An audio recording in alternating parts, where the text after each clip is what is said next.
Good morning, everyone. Happy Thursday morning to you. Welcome back to Morning Musings. Remember, I'm wearing the same clothes that I wore yesterday.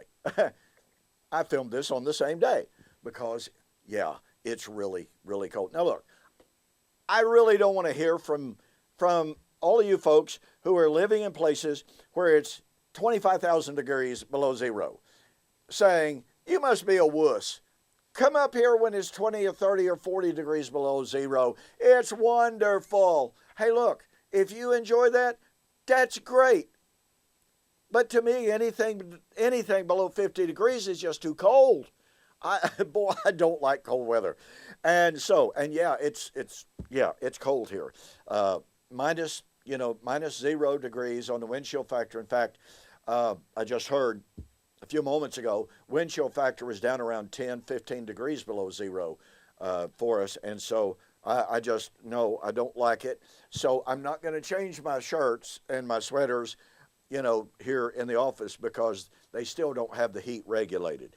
All right. So we're examining the parable of Jesus in Matthew chapter 25, 31 and following. And this parable about the time of the last days, gathering of all the nations to judgment, is used, obviously, by futurists to say, well, Preston, have you seen all nations gathered to judgment? Have you seen, for instance, in verse 4, have you seen Tyre and Sidon gathered to judgment? We'll try to address specifically Tyre and Sidon on another occasion, but in the meantime, I suggest you look at Matthew chapter 11, 22 and following, where Jesus mentions Tyre and Sidon rising up in the judgment with that generation. Okay, when was that generation going to be judged? I know when it was going to be judged. And thus we have here a total refutation of everyone who says AD 70 was not going to be the judgment of the nations. And yet Jesus said Tyre and Sidon, Chorazin, Bethsaida, Sodom and Gomorrah, we're all going to rise up in judgment with that generation. And the fact is, that generation was judged in AD 70. That's unequivocal. It is explicit in passage after passage after passage. So, again, I'm not going to take the time to do a verse-by-verse exegesis of Joel chapter 3. I'm just going to examine a couple of key tenets, key elements of the passage that lets us know, that gives us what I call nails. They are nails that we can hang our hat on to let us know that the time frame for the fulfillment of Joel had arrived. Now, look, we already know this from Acts chapter 2. This is that which was spoken by the prophet Joel.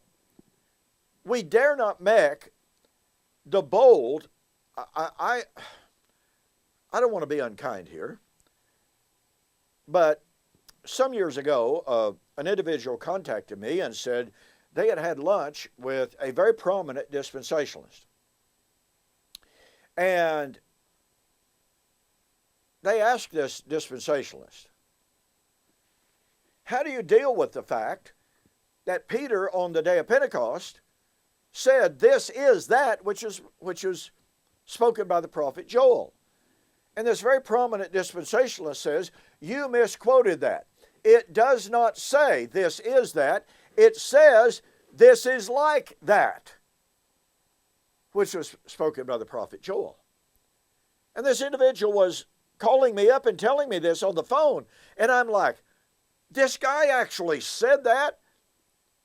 And he said, yeah, and I was so flummoxed.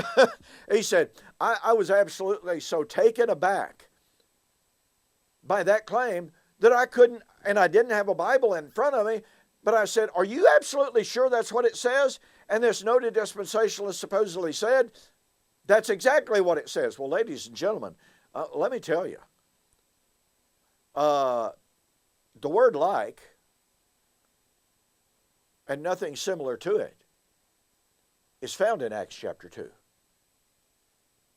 that is a perversion of the inspired text that is demanded by a presuppositional theological position held by this prominent dispensationalist to actually change the wording of what Peter said.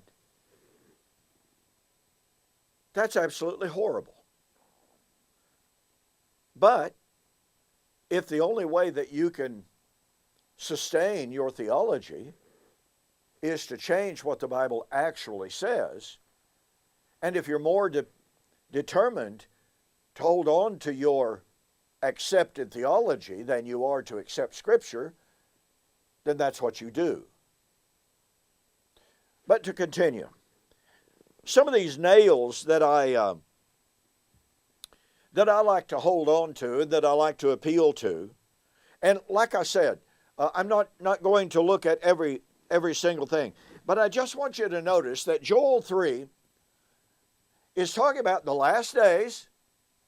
In the last days, and at that time, he says, let the nations be awakened. I'm reading from verse 12. Let the nations be awakened and come up to the valley of Jehoshaphat. Now, according to some sources, we don't really know where the valley of Jehoshaphat was. I'm not good at geography, so I don't know. Nonetheless, for there I will set to judge all the surrounding nations. Put in the sickle, for the harvest is ripe. Come, go down, for the winepress is full. The vats overflow, for their wickedness is great. Now, we have a motif here, we have a theme here of the harvest. Harvest in the last days. Harvest at the great day of the Lord. Now remember, ladies and gentlemen, listen to me. Joel said that in the last days, the day of the Lord, which means the harvest, would be near. And remember what I shared with you yesterday of how Peter said, this is that which is spoken by the prophet Joel, meaning the last days had arrived, meaning the day of the Lord was at hand, and thus Peter said, save yourselves from this untoward generation. So we can put that all together and we can know that the harvest of Joel 3 for the last days, whatever else we may think it to be, all right? Since Peter said they were in the last days and he urged them to save themselves from that generation, then we know the day of the Lord was near in the first century. We know that the harvest was near. Well, not only that, we have John, who was not only the baptizer, he was Elijah. He was the voice of one crying in the wilderness. He was the messenger of the covenant, Malachi chapter 3. Most of all, I say most of all, equally so, he was in fact Elijah. What was the mission of Elijah? To call Israel to keep the law of Moses.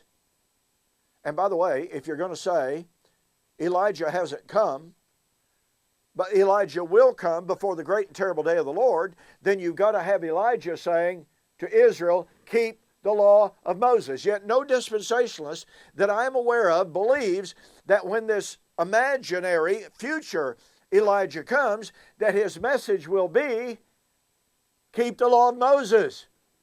Oh, no, dispensationalists don't believe that. We've got to have the coming of Elijah at a period of time when the law of Moses was still in effect, so that Elijah could call Israel to obey the law. But notice that in Matthew chapter 3, John said to those Pharisees, Sadducees, etc., who came out from Jerusalem to be baptized of him, who hath warned you to flee from the wrath that is about to come. And he warned them, the axe is already at the root. Now, pardon me, throughout the Tanakh, anytime the imagery of an axe is used, It is an imagery of judgment. It's not good news. Similarly, John said, the one coming after me is greater than I, whose shoe latches I am not worthy to unloose. His winnowing fork is already in his hand. Well, what's a winnowing fork? Here's something you really, really, really need to latch onto. A winnowing fork was an instrument of harvest, but it was not an instrument that initiated the harvest.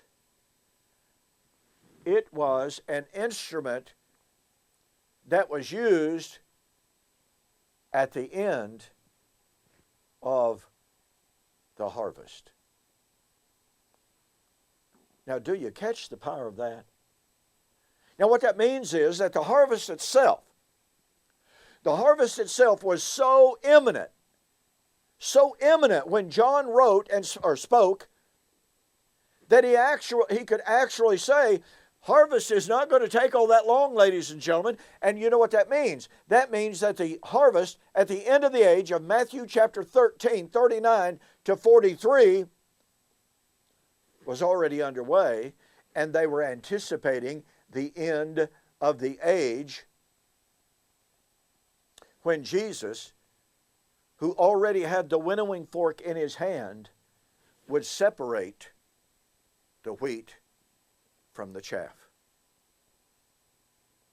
John's message of the harvest cannot be ignored. It cannot be denied. It cannot be divorced from a first century context of judgment on Israel and thus on the nations. Furthermore, in Revelation chapter 14, what do we find? We find the prediction of the imminent judgment of the great harlot city Babylon, the city where the Lord was crucified. And with the cry going out to the great angel and to the one like the Son of Man, thrust in your sickle, for the time of the harvest of the earth has come, for her grapes and the harvest is ripe. So when would the harvest be? At the time of the judgment of Babylon, the great harlot city where the Lord was crucified.